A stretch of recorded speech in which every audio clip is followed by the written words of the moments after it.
Hello, I'm Brandon Bradley, also known as Coach Bradley to my players at Snow College. Today I'm going to be teaching about the three-step read. As you start off, there's three things we have to remember. And as in any technique, as a cornerback, we have to remember to stay low, first of all. Second thing is to keep our leverage. And specifically in this technique, off man, my leverage is inside. I'm going to be half a man inside, which means my outside leg should be right down the middle of the body of the receiver that I'm guarding, right? The third step that I have to remember is I get my three-step read and my eyes go immediately back to the receiver's hips. All right, so if my receiver is lined up right in front of me, I'm going to get at between 5 and 8 yards, depending on what's comfortable for me.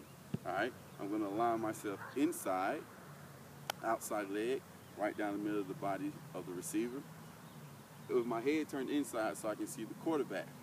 As I get down in my stance, as I mentioned first, I have to make sure that my hips are low, that I'm in a low, comfortable stance so I can move and be able to be where I need to be when the ball is thrown. The next thing is, I start with my eyes on the quarterback reading three-step. As the quarterback comes out from underneath center, he's going to give me 3 steps. 3 steps means the ball's coming out quick. If it's more than 3 steps, my eyes immediately go back to the receiver's hips and I play football from there. Meaning, I read his body language, his depth, and knowing that it's already 5-step drop, that I'm going to get more intermediate to deeper routes. It's a pretty simple technique once you get used to it, but it's one that is really helpful in situations where the quarterback plays underneath center. All right, so now I'm just going to give a full demonstration of how it should look. I get down in my stance, eyes turned inside. I'm in a nice, comfortable stance. I'm down low, my weight is forward. As I start off, is what we call an easy out.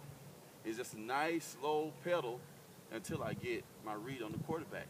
Once I get my 3-step read, my eyes go back to the receiver, and I begin to play football based on the movements that he gives me and the depth of his